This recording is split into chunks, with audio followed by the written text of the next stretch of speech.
I don't know if you've noticed this, but this Bluesky nonsense is getting out of hand. I like to listen to podcasts, when I'm not recording or, reading up on stuff or reading comic books. I like podcasts, whether it be wrestling podcasts, history podcasts, sports podcasts, and basically any podcast but a comic book podcast, because I read so much comic book stuff that I try to avoid other people's opinions. And obviously I make enough videos and have enough opinions of my own. I don't want them, infiltrated by somebody else's opinions on stuff. But I do like to listen to podcasts. I think they're absolutely fantastic. But the Bluesky stuff is getting out of hand. It doesn't matter if it's a wrestling podcast, a sports podcast, a history podcast. Everyone keeps telling me I need to join Bluesky. We're over on Bluesky. And it's good. It's getting so crazy that they're using the word Bluesky to the point where it's becoming nauseating. Like, I understand that you're using Bluesky and you want to get away from Twitter because of the election. You do you. I think that's a perfectly reasonable thing for you to do. If you felt like it was too toxic, go do your own thing. But I don't need you saying the word Bluesky 50 times in 2 minutes when you're describing the fact that you went out and put a poll up and you have to use the word Bluesky instead of just saying social media or the platform or whatever, like you would in a normal conversation. People have been talking about social media interactions on podcasts since I listened to them. It's always there. Like, hey, I went out to Twitter, and then on social media, I saw this picture, and they would always use different terms because when you use the English language, you don't just say Wes over and over again when you're referring to me. You might say he, you might say him, you might say they, you might say being critical. You use different words. Otherwise, it gets really repetitive, and it causes people to have aneurysms. But apparently every podcaster out there wants you to join Bluesky, and they are not the only ones. And people won't stop talking about it. I think it's hilarious because it's already driven one man completely fucking insane, apparently. Apparently Bluesky was not the grass is greener on the other side scenario that one person thought it was. And I thought this article was pretty funny from Bounding into Comics. The mainstream justly wants Bluesky to happen for it to become the next big thing in social media. As such, many disgusted with X, formerly Twitter, and the results of this past election are flocking to the shiny new app to create a new platform for themselves and their crowd. While it's gained a big jump in users since November, analysts and onlookers aren't optimistic about this surge, and they have good reason to be cautious. For one thing, these gains are short-term and mirror the rise of similar Twitter alternatives over the past few years. And you're always hearing about, like, the new Twitter. You need to go and get you a Mastodon. You need to go and get you a this or a that. And they never really work out the end as far as being real, long-term viable threats to Twitter. When I'm talking about like threads and stuff like that, because they don't really offer anything unique. Instagram offers a unique social media platform to Twitter, and vice versa. Twitter offers something very unique to Instagram.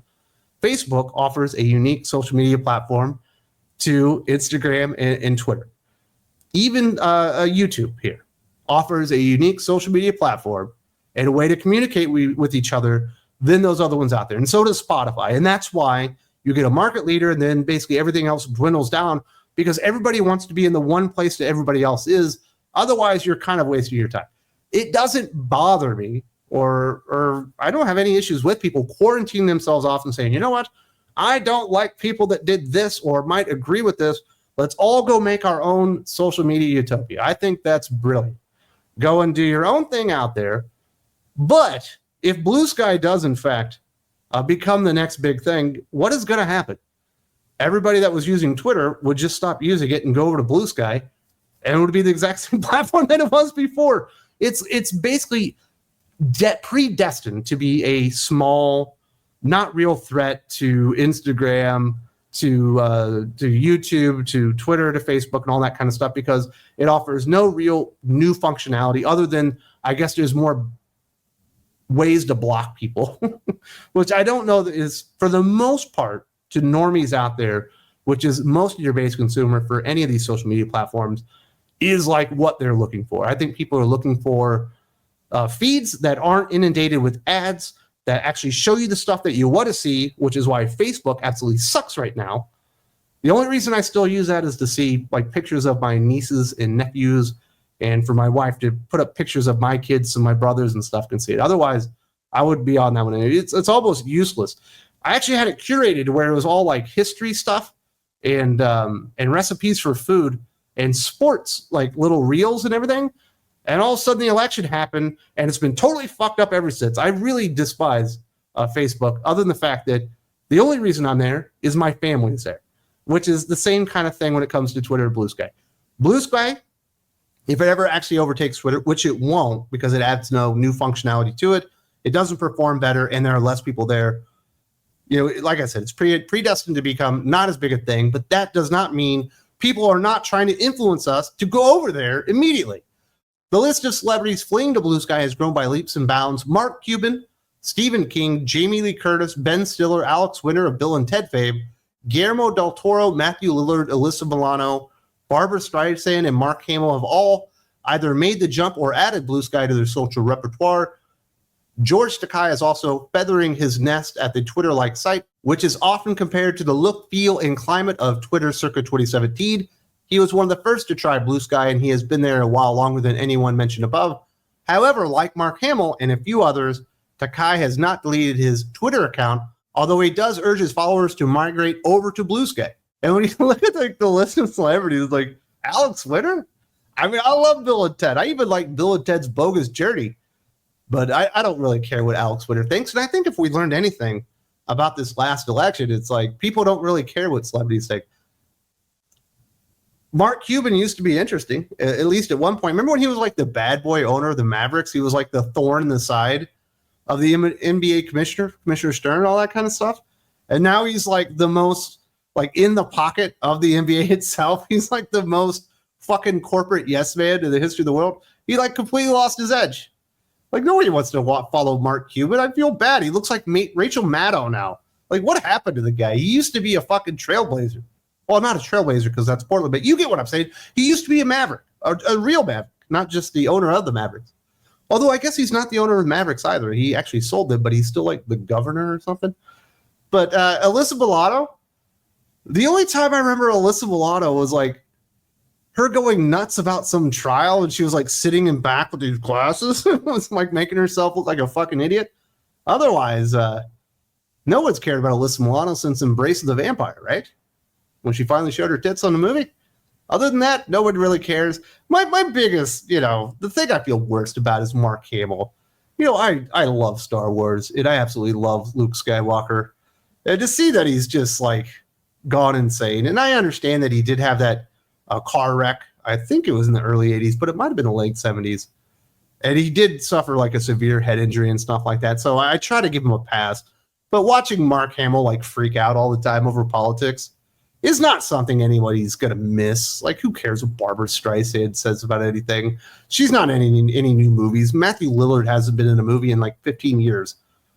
Maybe Guillermo del Toro would be somebody that I would be somewhat interested in following because I like his work, but he's not exactly doing a lot of movies now either. So, if you're just going to talk about politics and how much you don't like Trump and you hate MAGA people, like, who gives a fuck? Go on. I think you'll be happier at Bluesky. I'll certainly be happier on Twitter without you there, but that's the other problem. None of them are actually leaving Twitter because they realize that while it's cool to plant your flag and say I'm Bluesky forever because I'm resisting by moving over to my own echo chamber, they realize it still doesn't have the impact, the reach, the ability to actually contact people and influence people that Twitter does. Like, you don't have to be an alt-right Nazi to influence people on Twitter. You probably just have to be normal and be somewhat creative in your posts and stuff like that. So none of them are really leaving, except for one man, although that didn't work out for him. They're all still staying on Twitter, and they're probably just like mere posting stuff unless it's really fucking crazy, and they just leave it on Bluesky, which in that case, I think it's a better for all of us. Now, I have mentioned that one man, it has not worked out well for him. Director Rob Reiner tried setting up his shop at Bluesky as well, but quickly came down with a case of buyer's remorse. So bad that he needed a spa day to recuperate. This platform is vile, racist, and evil, Reiner initially posted according to the Daily Wire.